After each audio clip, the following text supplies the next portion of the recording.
ओम श्री गंगाई नाथाय नमः। जय श्री गुरुदेव, जय श्री दादा गुरुदेव जी।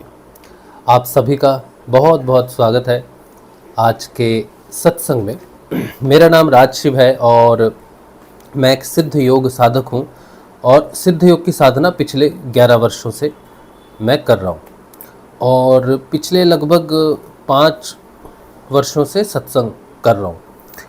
और ये जो सत्संग है, जिसे हम सत्संग कहते हैं, ये हमारा जो परिवर्तन हुआ योग के कारण हुआ। और जो कुछ भी साधना में ध्यान के बाद, मुख्य रूप से ध्यान के बाद, ध्यान लगने के बाद जो भी परिवर्तन हम में हुए, हमने उसका प्रचार किया, हमारे परिवर्तनों का प्रचार किया। और परिवर्तन वो जो घटित हो गए भौतिक रूप से। ऐसा नहीं कि हमने ध्यान में कुछ देखा या समझा तो हम उसका प्रचार कर रहे हैं, नहीं। जो ध्यान में होता है वो ध्यान में ही छोड़ देते हैं, वो हमारे किसी काम का नहीं है। लेकिन जो ध्यान में नहीं भी समझ में आती चीज़ें, या जो इंद्रिय आती तो जब ध्यान लगता है, उसमें जो परिवर्तन होते हैं, तो वहाँ तो कोई इंद्रिय नहीं है, मन भी नहीं है, तो पता भी नहीं है वहाँ क्या होता है। तो वहाँ से आने के बाद भौतिक जीवन में जब कुछ परिवर्तन घटित हो जाते हैं, तो भौतिक जीवन में एक ऐसी दृष्टि आपको प्राप्त होती है जिसे सत्य दृष्टि कह सकते हो। उससे समझ में आता है कि ध्यान क्या है, या फिर आध्यात्म क्या है, जीवन क्या है, माया क्या है, चक्र क्या है, वृत्ति क्या है। फिर उसके बाद ही सारे शब्दों का रहस्य समझ में आने लग जाता है नेचुरली। जिस तरह से छोटा बच्चा पैदा होता है तो वो 1 साल का होता है तो चलना सीख जाता है, और थोड़ा और बड़ा होता है तो धीरे धीरे बोलना सीख जाता है। इसी तरह से ध्यान में भी परिवर्तन होते हैं, और उन्हीं परिवर्तनों को हम सारी दुनिया को बता रहे हैं, खुल के बता रहे हैं, क्योंकि परिवर्तनों को बताने का भी हमारे लिए आदेश है गुरु भगवान का कि आप में जो भी परिवर्तन आए आप सबको बताओ, ताकि ज़्यादा से ज़्यादा लोग जो है वो ध्यान से जुड़ सकें और योग का लाभ कर सकें। आज का जो सत्संग है वो बहुत ही एक नाजुक टॉपिक है, बड़ा सेंसिटिव टॉपिक है। लोग बड़े भावुक हो जाते हैं, तो भावुक नहीं होना चाहिए। आपको सत्य को एक्सेप्ट करना है, मुझे भी सत्य को एक्सेप्ट करना है। और कल की अवतार के ऊपर में जब भी मैंने कोई वीडियो बनाया है तो बहुत सारे लोग कमेंट करते हैं जो इररेलेवेंट से लगते हैं मुझे कई बार। मैं आप जिसे भी कल की अवतार मानते हो, मैं भी उसे कल की अवतार मान लेता हूँ, इसमें मुझे कोई दिक्कत नहीं है। ठीक है, मानने में क्या जाता है, हम सभी को मान लेंगे कि कल की अवतार कौन है, आप कह देंगे तो मान लेंगे। लेकिन समस्या ये है कि हम जिसे भी कल की अवतार मान रहे हैं, क्या वो हमारे अंदर परिवर्तन लाने की क्षमता रखता है क्या? बस इतनी सी बात है, और बड़ी बात कुछ भी नहीं है।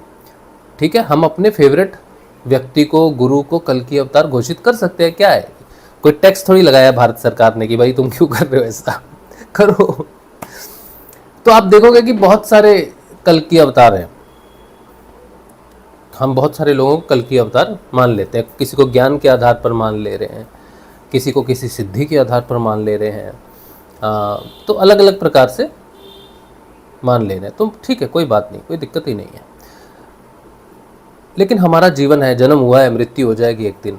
इस जन्म और मृत्यु के बीच में अगर हमें आत्म लाभ नहीं होता है ना, तो हमने जो कुछ भी इस संसार में किया वो सारा पानी हो जाएगा, कोई लाभ नहीं होगा। तो ये हमारी खुद की अपने प्रति जिम्मेदारी बनती है कि हम इस जीवन में आए हैं, मनुष्य जीवन में, तो हमें आत्मयोग के लिए प्रयास करना है। अगर कल की अवतार, सोचो कि मैं किसी को बोलता हूँ कि ये कल की अवतार है और वो हमें आत्म जागृति नहीं देते हैं, तो उस कल की अवतार का कोई फ़ायदा नहीं है। वो दुनिया में कितनी भी सफाई करे, कितना भी धर्म स्थापना करे, कुछ भी करे, जब मैं ही जागृत नहीं हुआ, आत्म का लाभ ही नहीं हुआ, तो फिर तो जीवन चला गया। अब कब जन्म मिलेगा, किधर मिलेगा, तो मालूम नहीं है। तो आज का जो वीडियो है, आज जो मैं आपको बताने जा रहा हूँ वो इसी से संबंधित है कि मेरे लिए कल की अवतार, या इस संसार के लिए कल की अवतार वो होना चाहिए जो आपकी आत्मा को जागृत करे, जो आपको ध्यान में प्रवेश करवाए, जो आपका आत्म योग करवाए, जो आपको पूर्ण आत्म स्वरूप में प्रकट करे। तो कल की अवतार अंतिम अवतार माने जाते हैं कि कल की अवतार के बाद कोई अवतार होगा नहीं। अब ये बड़ी मुश्किल बात है ना, बड़ी मुश्किल बात है। सोचो कि आपने मान लिया कल की है कोई, आपको आत्मलाभ हुआ नहीं, आप चले गए इस दुनिया से। अब 200-300 वर्षों बाद आपका जन्म हुआ फिर से मनुष्य में, या उस कभी भी हो सकता है, तो मान लेते कि बहुत देर बाद हुआ जन्म हुआ। अब कल की अवतार चले गए इस धरती से। अब कृष्ण भगवान भी तो आए थे ना 5000 साल पहले, उन्होंने भी तो धर्म की स्थापना की थी ना, की थी कि नहीं? तो चले गए। अब आप कलयुग में पैदा हुए हो। अब भगवान कृष्ण से आपका कोई संबंध नहीं है। अब आप किसको ढूंढ रहे हो? कल्कि को ढूंढ रहे हो, क्योंकि कलयुग का अवतार कल्कि है। अरे अगर हम कलयुग में भी हमारी पार नहीं पड़ी तो फिर कल्कि चला जाएगा, और अगर हम फिर 200-500 सालों बाद आएंगे तब तो कोई अवतार की आशा भी नहीं कर सकते। जो कृष्ण भगवान के समय में थे, नहीं हुआ काम, द्वापर में नहीं होगा, कलयुग में आ गए, तो कम से कम कल की आशा तो है, होप तो है कि आएगा भाई, धर्म स्थापना करेगा, हमारा उद्धार करेगा। अगर नहीं हुआ हमारा काम, आत्म जागृति नहीं हुई कल्कि से, और धर्म स्थापना करके चला गया कृष्ण भगवान की तरह, तो फिर हम फंस जाएंगे, और फिर उम्मीद ही नहीं है कोई आपको, क्योंकि वो तो अंतिम है। तो बड़ी सोच समझ के आपको अपनी बुद्धि को सही दिशा में लगाना है कि हमें इस जीवन में, जो हमें जीवन मिला है, हमें आत्मलाभ करना है। अब हमें आत्मलाभ के लिए ही प्रयास करना चाहिए। जिसको भी आप मानते हो, भगवान को मानते हो, किसी देव को मानते हो, जिसे आप कल की मानते हो, उसको भी चलो प्रार्थना करो कि हमें आत्म जागृति दो। आप धर्म स्थापना करो बाहर जो करनी है, लेकिन मेरे अंदर भी धर्म की स्थापना करो, मेरे अंदर भी प्रकट हो। मेरे अंदर जो हृदय में जो आत्म स्वरूप में आप हो, उस आत्म स्वरूप में मेरे हृदय में प्रकट हो जाओ। ये आपको प्रार्थना करनी चाहिए, जिसे भी आप कल की मानते हो। ठीक है, ये सिंपल बात है। अब आपने आगे का देखना है तो देखो, नहीं तो फिर नमस्कार है। ठीक है, चलिए, तो जो लोग देख रहे हैं आगे, उनके साथ हम शुरू करते हैं कि जो कल की अवतार है वो लॉर्ड ऑफ मेडिटेशन होगा, और क्यों होगा। तो थोड़ा सा तो बता दिया मैंने। अब मैं अपने बारे में आपको बता देता हूँ कि मेरे लिए जो कल की अवतार है वो ध्यान के देवता हैं,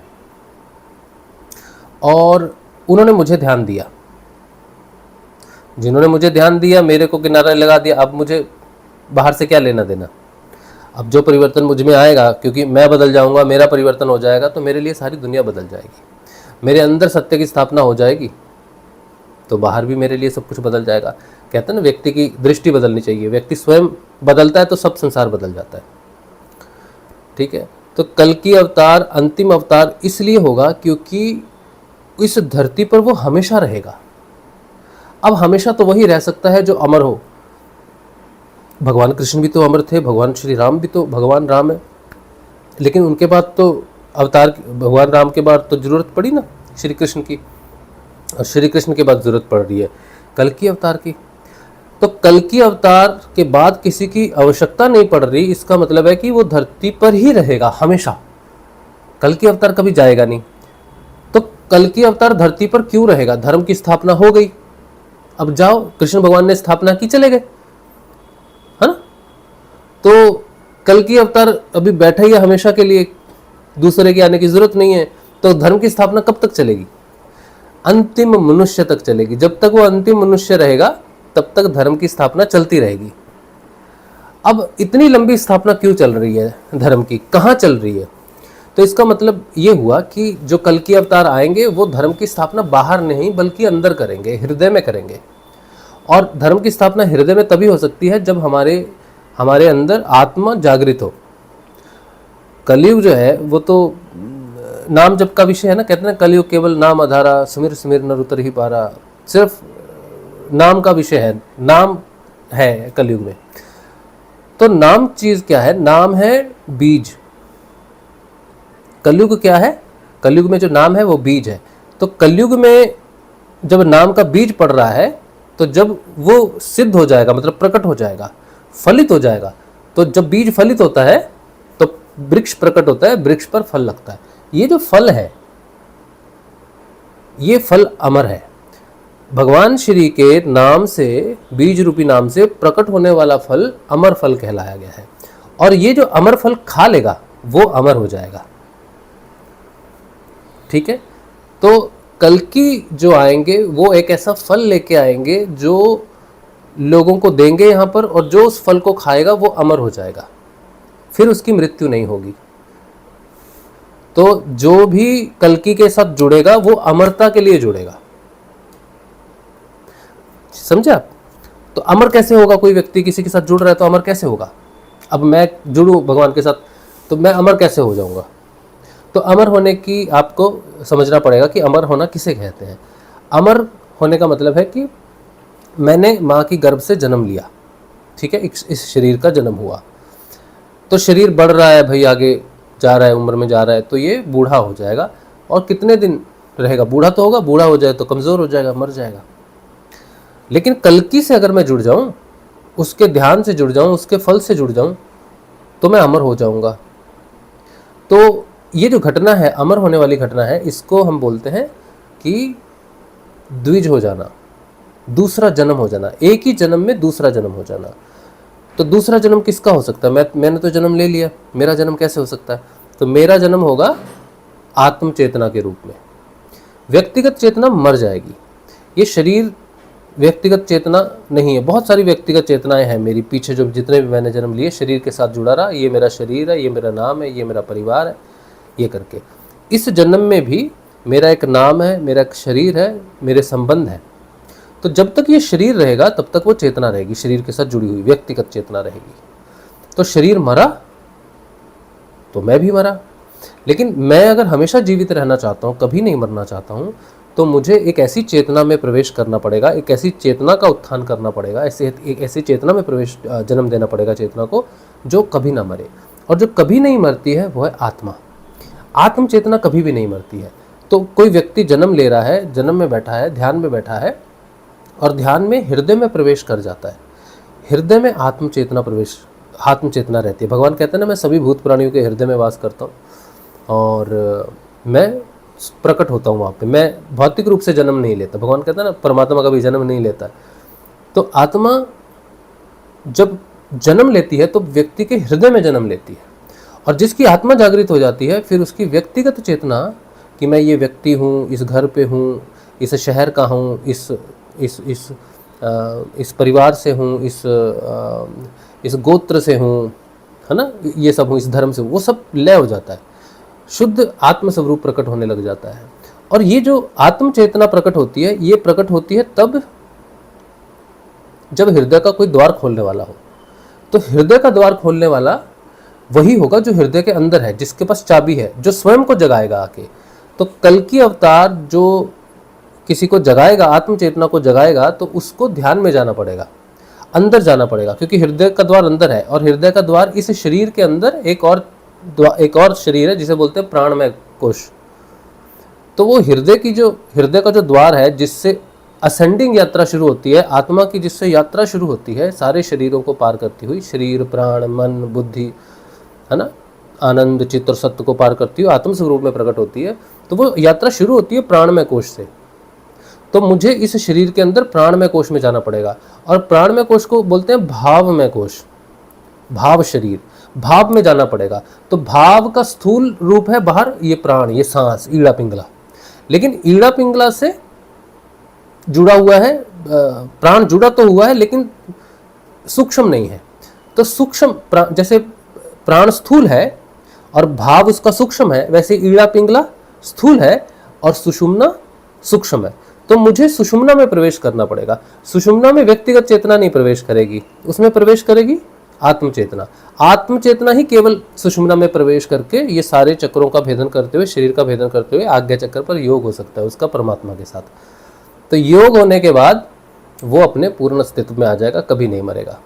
आत्म चेतना के बाद कभी नहीं मरेगा।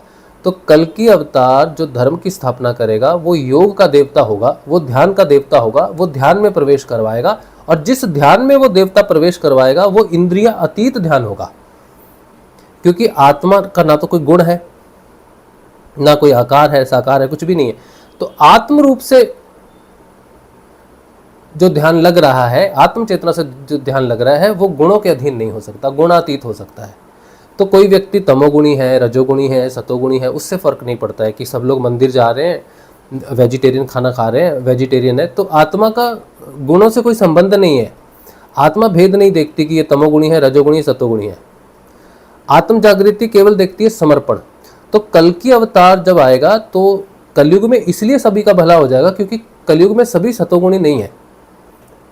कलयुग में बहुत सारे लोग हैं जो अच्छे तो हैं, लेकिन कर्म प्रारब्ध के कारण कोई मांस मछली खा रहा है, कोई शराब पी रहा है। विदेश में तो सभी खाते पीते हैं, तो सभी यहाँ पर मंदिर वाले लोग नहीं है। भारत में काफ़ी मंदिर मार्गी लोग हैं, लेकिन विदेश में कहीं और तो है नहीं, वैसा सिस्टम है नहीं। तो कल की अवतार आएगा तो सिर्फ भारत के लिए नहीं आएगा, पूरे संसार के लिए आएगा, और वो गुण विशेष को नहीं पकड़ेगा। कल की अवतार पकड़ेगा उसे जो समर्पित होगा आत्म जागृति के लिए, व्यक्तिगत चेतना की बलि देने के लिए तैयार होगा, ध्यान में प्रवेश करने के लिए तैयार होगा। क्योंकि ध्यान में प्रवेश करना व्यक्तिगत चेतना की बलि देना है, एक तरह से आत्म चेतना का प्रकट होना। ठीक है। और दूसरी बात क्या होगी, ये जो ध्यान का देवता है, कल की अवतार है, ये प्रकट किसके लिए होगा? ये ग्रस्त के लिए प्रकट होगा, क्योंकि संसार ग्रस्त है। इसमें ब्रह्मचरी हो गए या फिर निवृत्ति मार्ग के हो गए, साधु हो गए, संत हो गए, जिन्होंने शादियां नहीं की, कितने होंगे? ज्यादातर लोग कौन है? ग्रस्त लोग है ना। तो ग्रस्त लोगों के लिए ध्यान होना चाहिए। वो ध्यान का देवता, वो कल की अवतार ग्रस्त आश्रम की साधना देगा, ग्रस्त आश्रम में ध्यान देगा। तुम ग्रस्त जीवन में रहकर तुम साधना कर सकते हो। तो सारे व्यक्ति ध्यान कर सकते हैं, औरत भी कर सकती है, पुरुष भी कर सकता है, और बच्चे भी कर सकते हैं। क्योंकि जो परिवर्तन आने वाला है सतयुग का, उसमें सिर्फ बड़े लोग ही प्रवेश करेंगे, स्त्रियां ही प्रवेश करेंगी, बच्चे प्रवेश नहीं करेंगे। जब युग बदलेगा तो सबके लिए बदलेगा। जो माँ के गर्भ में है उसके लिए भी बदलेगा, जो छोटा है, 6 साल का है, 10 साल का है, 15 साल का, उसके लिए भी बदलेगा। तो जो ध्यान देगा, कल की अवतार का जो ध्यान होगा, जिससे आत्म जागृति होगी, जिससे योग प्रकट होगा, जिससे मनुष्य का बदलाव होगा, वो बच्चों के लिए भी होगा। अब बच्चे को बोलो ब्रह्मचर्य का पालन करो, या छोटे बच्चे हैं किसी के घर में रहते हैं, उस घर में बड़े तो हैं, कहते हैं हम नॉनवेज नहीं खाएंगे। अब बच्चे तो नहीं मानेंगे आपकी बात, सभी बच्चे तो वैसे नहीं होते हैं। तो उन बच्चों को पहले तो आप सतोगुणी बनाओगे, सात्विक बनाओगे, फिर उसके बाद कहोगे अब ध्यान करो या अब तुम्हारी जागृति होगी। नहीं, ऐसा नहीं होगा। जो जिस स्थिति में है, जो जिस चेतना में है, जो जिस उम्र में है, तो कल की अवतार की जो अप्रोच होगी, या कल की अवतार का जो स्पर्श होगा, वो हर व्यक्ति को, हर उम्र को, गर्भ में भी बच्चे को स्पर्श करेगा। जो बड़ा है, छोटा है, बूढ़ा है, सबको स्पर्श करेगा। सबका परिवर्तन करने के लिए उसको वो ध्यान देना पड़ेगा। तो कल की अवतार जो आएगा, जो ध्यान देगा, वो ध्यान ग्रस्त जीवन में सहज भाव से घटित होगा। अब हम सब लोग काम करते हैं, काम छोड़ के तो ध्यान नहीं कर सकते, ऐसा सब चीज़ें हैं। तो कल की अवतार को और चीज़ ये करनी पड़ेगी कि उसका सिर्फ इतना ही होगा कि मेरे से जुड़ जाओ, बाकी तुम अपना जीवन जियो जैसे तुमने जीवन जिया है, जो खा रहे हो, पी रहे हो, करते रहो, बस मेरे से जुड़ जाओ। मेरे से जुड़ने से ही मैं तुम्हें उस पथ पर लेके चला जाऊंगा। तो कल की अवतार कुछ मनुष्य में बाहर से नहीं बदलेगा। कल की अवतार जो भी परिवर्तन करेगा वो अंदर से करेगा, और जो भी परिवर्तन व्यक्ति में अंदर से आता है वो 2 प्रकार से आता है। या तो वो क्रियात्मक बदलाव हो। क्रियात्मक बदलाव का मतलब है कि मैंने नॉनवेज खाना छोड़ दिया, शराब पीनी छोड़ दी, सिगरेट खानी छोड़ दी, तंबाकू खाना छोड़ दिया, झूठ बोलना छोड़ दिया, किसी को धोखा देना छोड़ दिया, है ना, अहिंसा छोड़ दी, सत्य अपना लिया, शौच अपना लिया, स्वाध्याय अपना लिया, ईश्वर प्रणिधान को मान लिया, तपस्या, जीवन तपस्या होगी। तो ये परिवर्तन क्रियात्मक बदलाव से आते हैं, इनको क्रिया योग भी कहते हैं। तो जब कोई कल की अवतार से जुड़ेगा, उसके ध्यान के साथ जुड़ेगा, तो सबसे पहले उसमें क्रियात्मक बदलाव आएगा, और वो अपने आप आएगा। उसके लिए घर को छोड़ना नहीं है, उसके लिए हमें किसी प्रकार के व्रत नहीं करने हैं, ब्रह्मचर्य का इसका व्रत नहीं करना है। कल की से जुड़ने के बाद स्वतः ही ये सारे परिवर्तन आने चाहिए। तो कल की अवतार सभी को, सभी घरों में रहते हुए, सभी नॉर्मल जीवन में रहते हुए जो परिवर्तन देगा वो होगा क्रियात्मक बदलाव। तो कल की आया, आप उससे जुड़े, आपने सिर्फ उसका अनुसरण किया, तो आप में क्रियात्मक बदलाव आएगा। क्रियात्मक बदलाव पूर्ण होते ही, जब भी जिसका भी पूर्ण हो रहा है, किसी का आज हो रहा है, किसी का कल हो रहा है, किसी का 10 वर्षों बाद हो रहा है, जैसे ही क्रिया योग उसका पूरा हो जाएगा, वो तैयार हो जाएगा आत्म जागृति के लिए, उसी क्षण वो आत्म योग में प्रवेश कर जाएगा। अलग से कुछ नहीं करना पड़ेगा उसको। अभी क्रिया योग अलग से होता है, हठ योग में रहते हैं, फिर ध्यान योग में प्रवेश करते हैं। तो गुरु अलग अलग दीक्षाएं देते हैं, पहले कुंडलिनी जागृत करो, पहले हठ योग करो, फिर कुंडलिनी जागृत करो, फिर कुंडलिनी जागृति के बाद भी आत्म जागृति के लिए अलग है। तो ये बड़ा लंबा प्रोसेस है। तो कल की एक छोटे बच्चे को अगर अपने सानिध्य में लेते हैं परिवर्तन के लिए, तो उस छोटे बच्चे को सब कुछ अपने आप आना चाहिए, उसको किसी की जरूरत नहीं पड़नी चाहिए बाहर से, माता पिता की, माता बताएंगे कि बेटा ये खाना है वो खाना है, नहीं।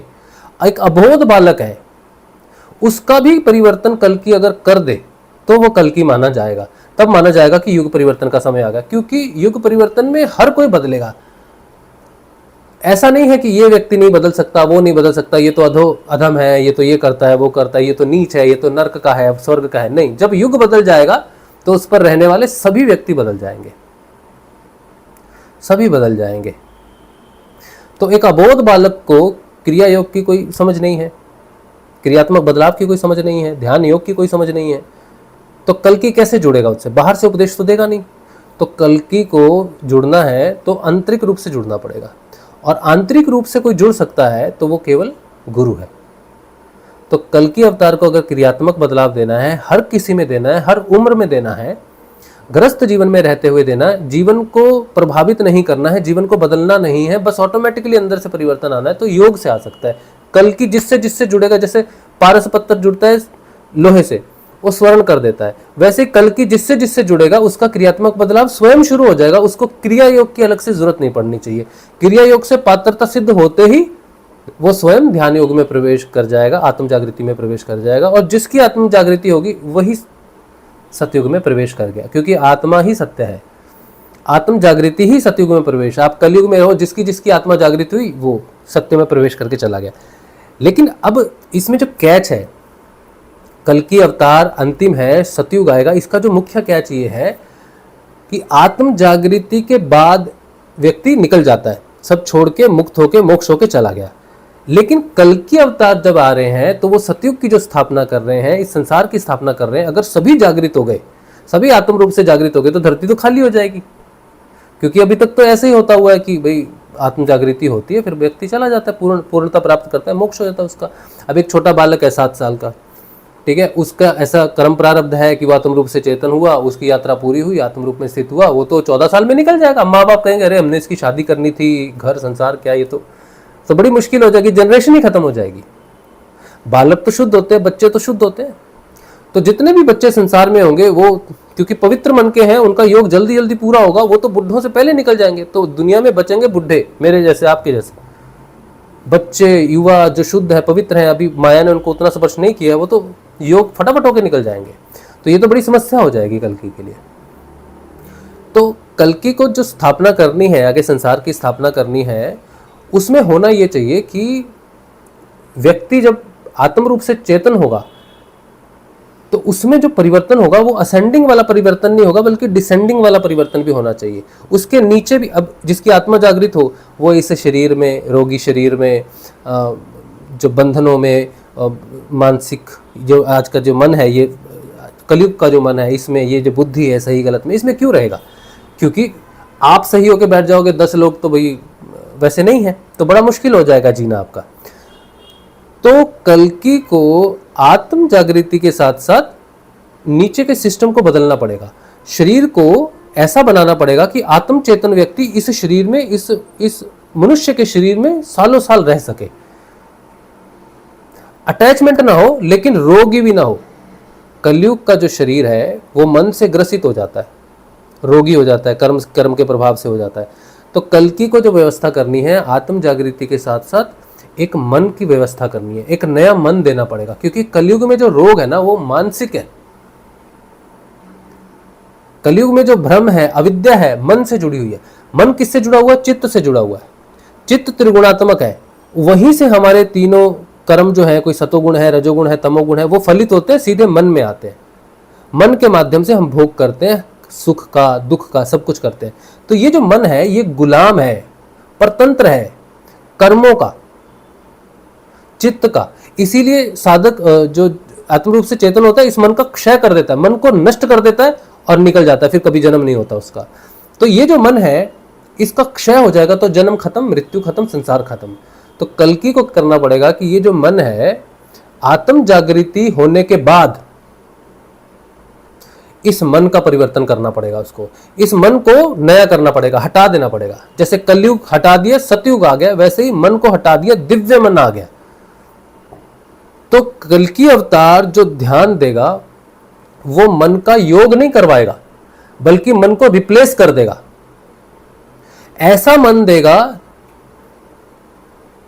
जो कभी रोगग्रस्त नहीं हो सकता। अब जितनी भी बीमारियां हैं वो सारी मन से हैं।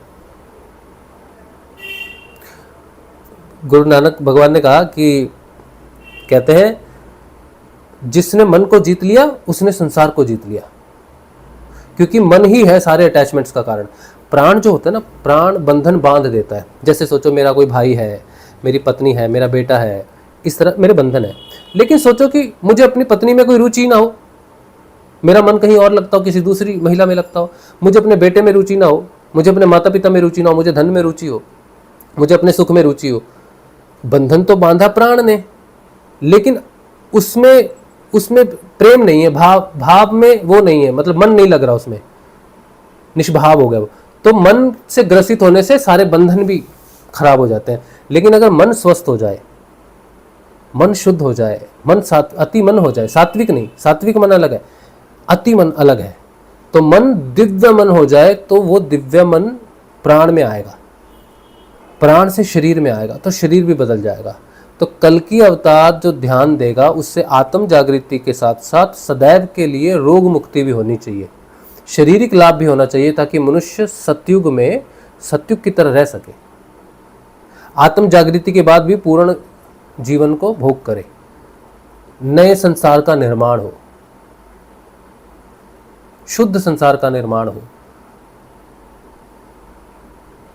तो कल्कि अवतार बाहर से आके तलवार चला के कोई धर्म स्थापना करेगा तो अंतिम अवतार होने का कोई विषय नहीं है। कल्कि को ध्यान का देवता होना पड़ेगा, आत्म जागृति का देवता होना पड़ेगा। और आत्म जागृति और ध्यान का विषय एकमात्र गुरु का है, ना शिव का है, ना कृष्ण का है, ना हनुमान जी का है, ना राम जी का है, ना दुर्गा माता का है, ना काली माता का है, किसी का नहीं है। आत्म जागृति का विषय ना किसी देव का है, ना देवता का है, ना किसी भगवान का है, किसी भी स्वरूप का नहीं है। आत्म जागृति और ध्यान का विषय एकमात्र गुरु का है। गुरु के बिना आत्म जागृति नहीं दी जा सकती।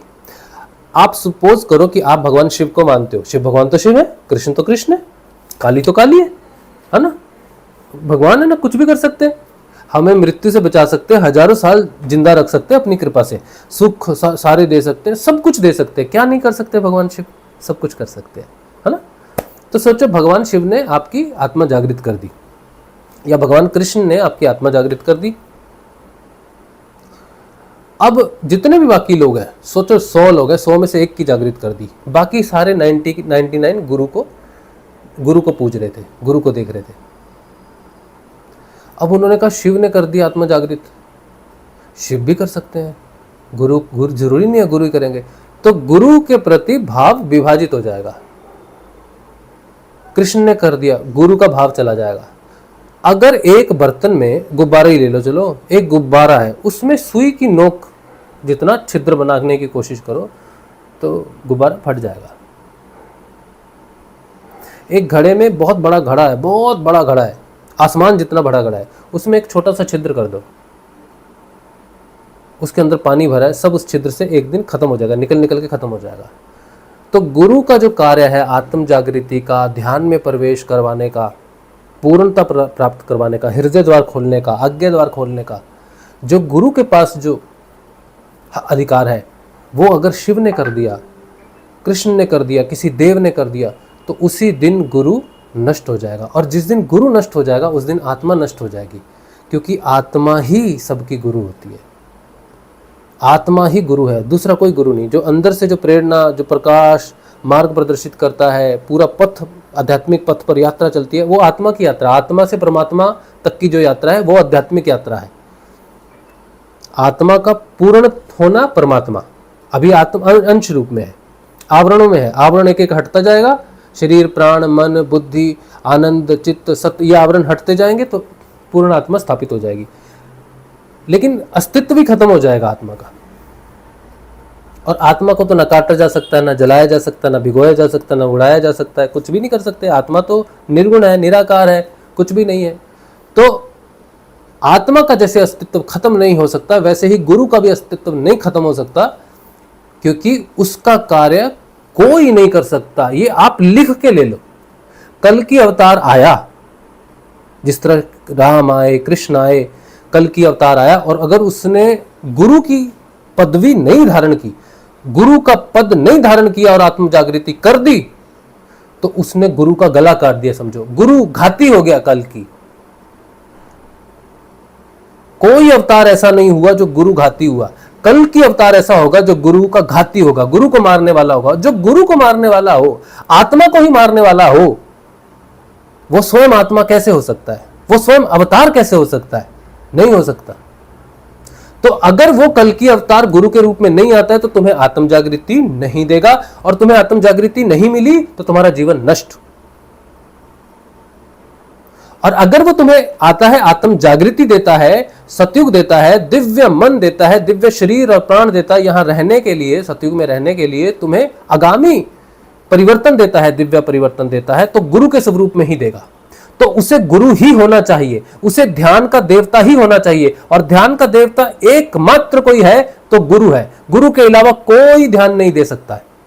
बाकी जितने भी ध्यान हैं जो भगवान के स्वरूप में किए जाते हैं, या आप मन में बैठे हो, बस अपने आप ध्यान कर रहे हो, वो ध्यान नहीं है, वो आत्म जागृति नहीं है, आत्मा ध्यान नहीं है, वो इंद्रिय जनित ध्यान है, मन का ध्यान है, ब्रह्मांड में घूमने वाली शक्तियां हैं, वो इंद्रिय जनित ध्यान है। वो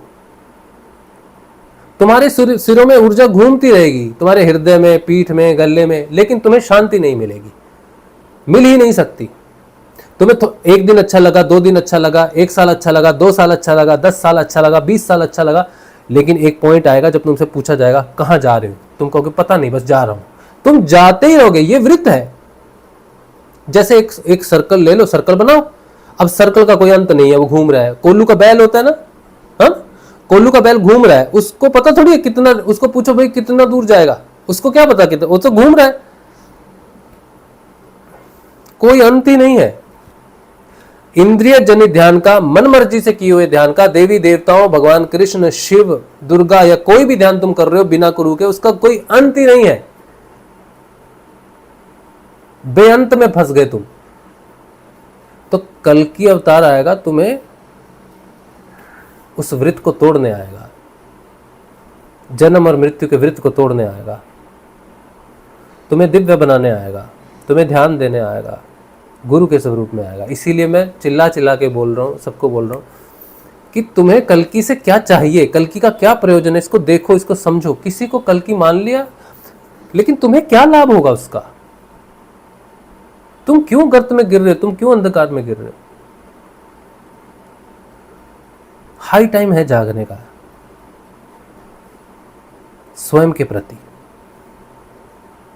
किसी धर्म के प्रति नहीं, किसी देव के प्रति नहीं, किसी अवतार के प्रति नहीं, स्वयं के प्रति जागने का समय है।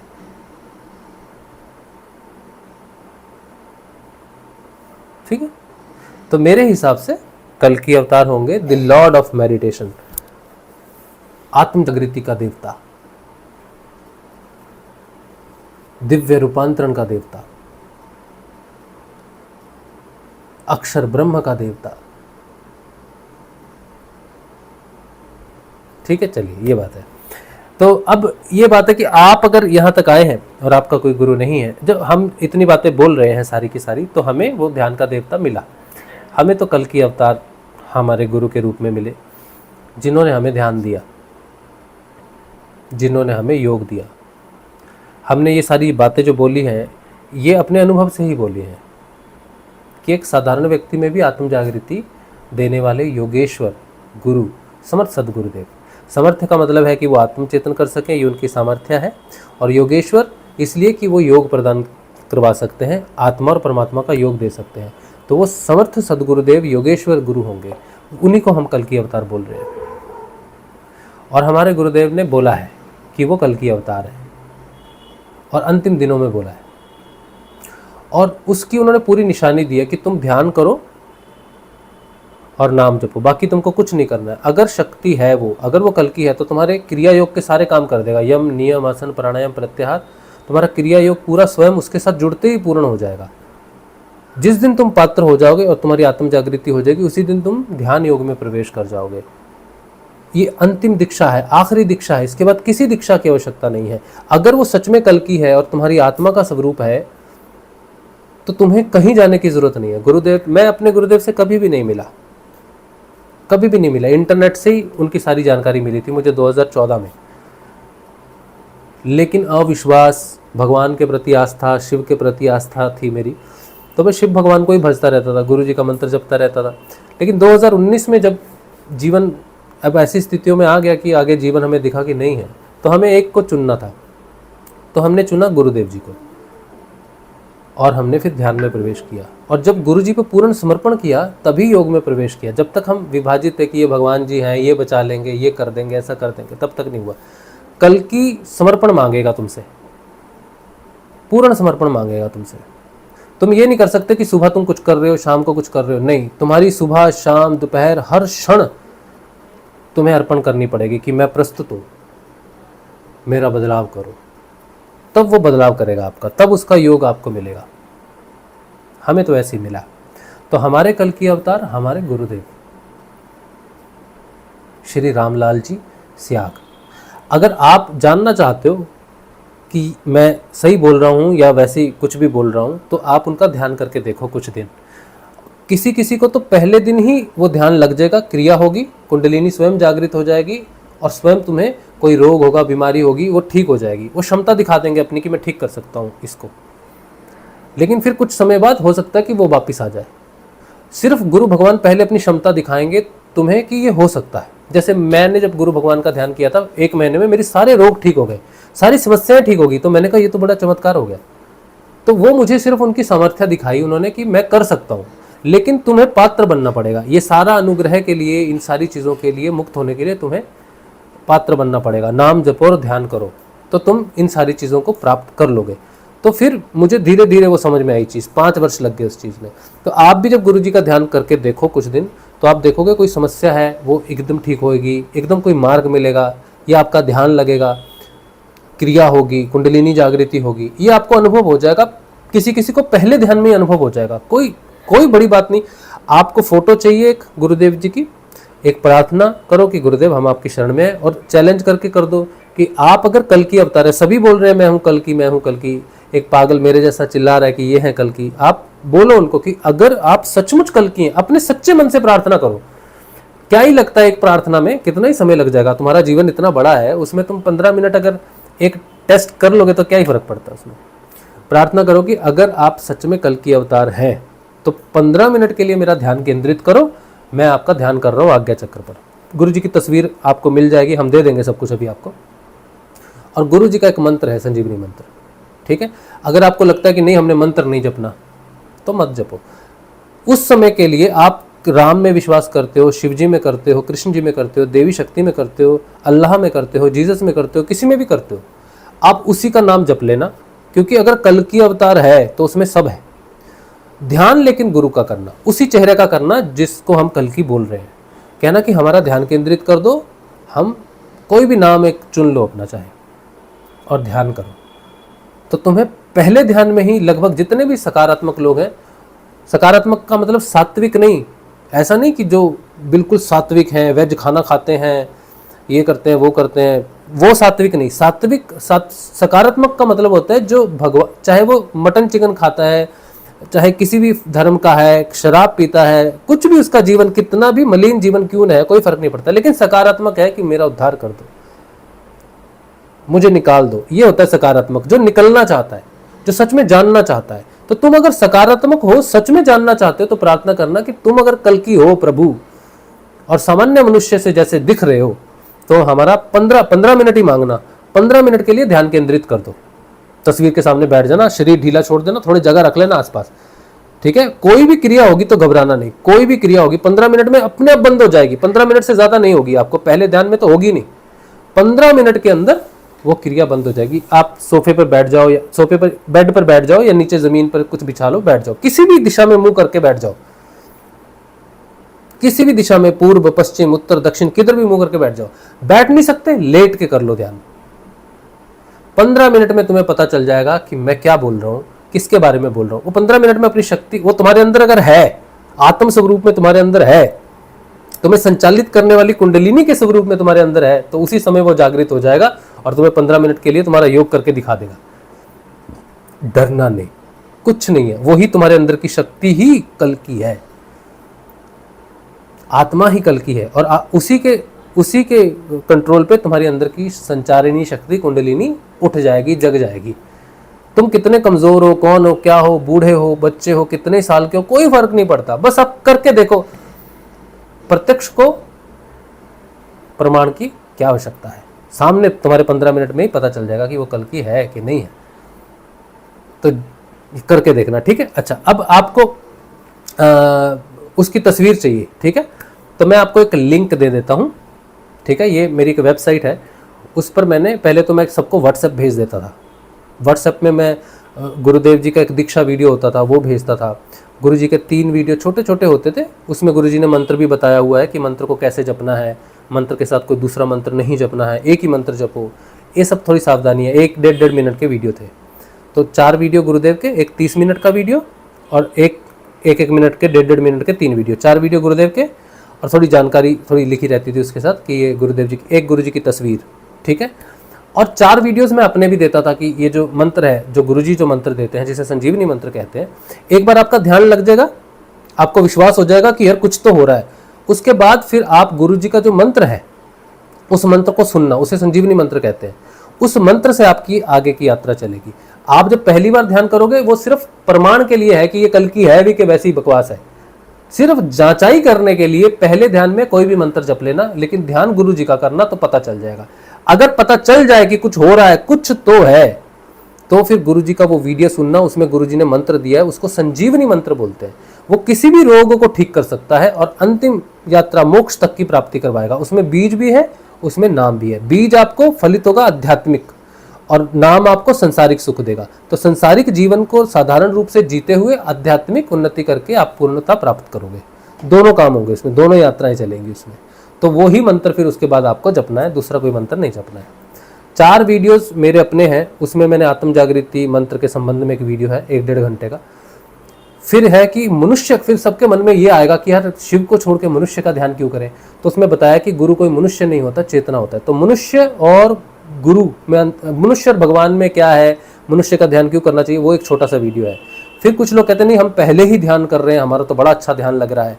तो आपको पता होना चाहिए कि बिना गुरु के इंद्रिय जनित ध्यान और गुरु के साथ इंद्रिय अतीत ध्यान में क्या अंतर है, उसके ऊपर मैंने एक वीडियो बनाया है, वो भी उसमें मिलेगा आपको।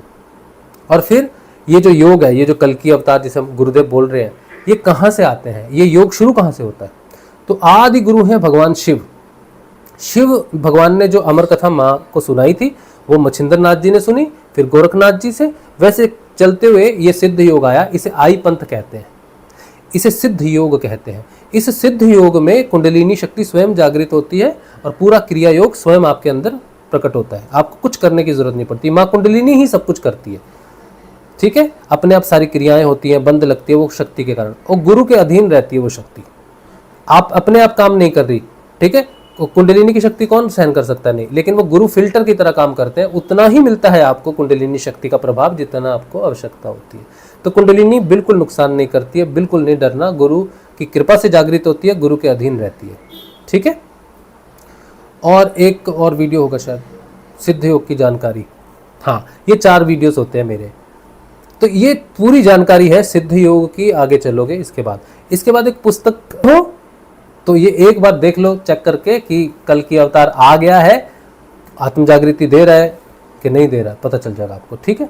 अब वो लिंक मैं आपको दे देता हूँ। वो लिंक है,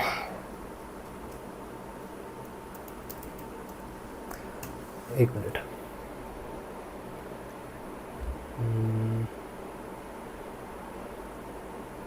हाँ, अच्छा, ये मैं चैट मैसेज में दे रहा हूँ, इसके बाद मैं आपको इसमें भी दे देता हूँ। वीडियो की जो डिस्क्रिप्शन है नीचे, इसमें मैंने अभी ऐड कर दिया है, इसमें एक लिंक दिया है satyavan.org इनिशिएशन बोल के एक पूरा लिंक है, इसको मैं अपडेट कर देता हूँ। ये मैंने अपडेट कर दिया है और मैं आपको चैट में भी लिख देता हूँ इसको। अच्छा, चैट मैसेजेस में मैं ये मैसेज लिंक नहीं दे पा रहा हूँ किसी वजह से। अगर आपको डिस्क्रिप्शन नहीं पता चल रही, डिस्क्रिप्शन क्या होती है, तो आप देखो वीडियो के नीचे एक नाम वगैरह लिखा था, उसमें लिखता है मोर, MORE, उस पर क्लिक करोगे तो खुल जाएगा। उसके नीचे एक लिंक आएगा satyavan.org इनिशिएशन, उस पर क्लिक करोगे तो वेबसाइट पे जाओगे सीधा, और वेबसाइट पे वो पूरा दिया हुआ है।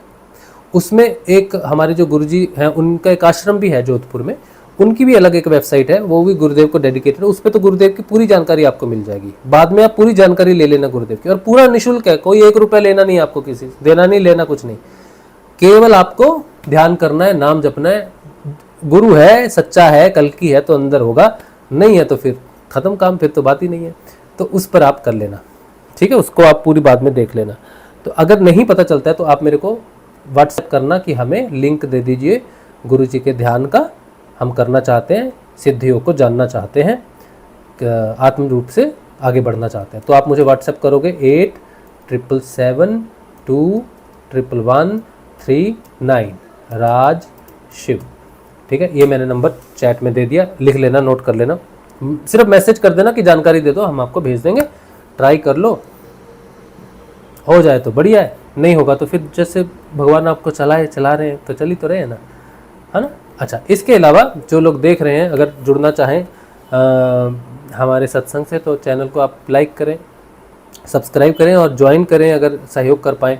और आज के इस प्रोग्राम में मैंने चैट मैसेजेस को ऑफ किया हुआ है, सिर्फ मेंबर्स के लिए रखा है। जो मेंबर्स हैं वही चैट मैसेजेस भेज सकते हैं, तो इसीलिए कोई चैट मैसेज आपको आज नहीं दिखेगा। और इससे अच्छा ये भी है कि सत्संग जल्दी फिनिश हो जाता है, 40-45 मिनट में, लंबा नहीं चलेगा तो सब तक पहुंचेगा। तो आप अगर मेंबर्स होंगे तो चैट मैसेजेस में आप अपने प्रश्न पूछ सकते हैं, कुछ भी कर सकते हैं। सहयोग करने के लिए भी, अगर आप सत्संग में सहयोग करना चाहें, आपको हमारे सत्संग आप सुनते हो, आपको अच्छा लगता है और आपका मार्गदर्शन होता है साधना में बढ़ने के लिए, तो इस सत्संग को चलाए रखने के लिए आप सहयोग कर सकते हैं 8777211139 पे, राजू शर्मा करके आता है। तो इस पर आप अगर आर्थिक सहयोग करेंगे तो हमें सत्संग चलाने में, परिवार को साथ लेके चलने में सुविधा होती है, ठीक है। तो आज का ये जो सत्संग है भगवान श्री गुरुदेव के श्री चरणों में रख देते हैं। सिग्नल थोड़ा वीक हो सकता है, कट कट के आ रहा होगा शायद, तो मुझे उम्मीद है कि आप कल्कि की तरफ, ध्यान की तरफ, आत्मा की दिशा में बढ़ें और आत्म जागृति को ही अपने जीवन का लक्ष्य बनाएं और आत्म जागृति आपको प्राप्त हो, ऐसी हमारी आप सबके लिए शुभकामना है। जय श्री गुरुदेव, जय श्री दादा गुरुदेव जी। कल मिलेंगे, कल के ध्यान में, कल के सत्संग में। जय श्री गुरुदेव।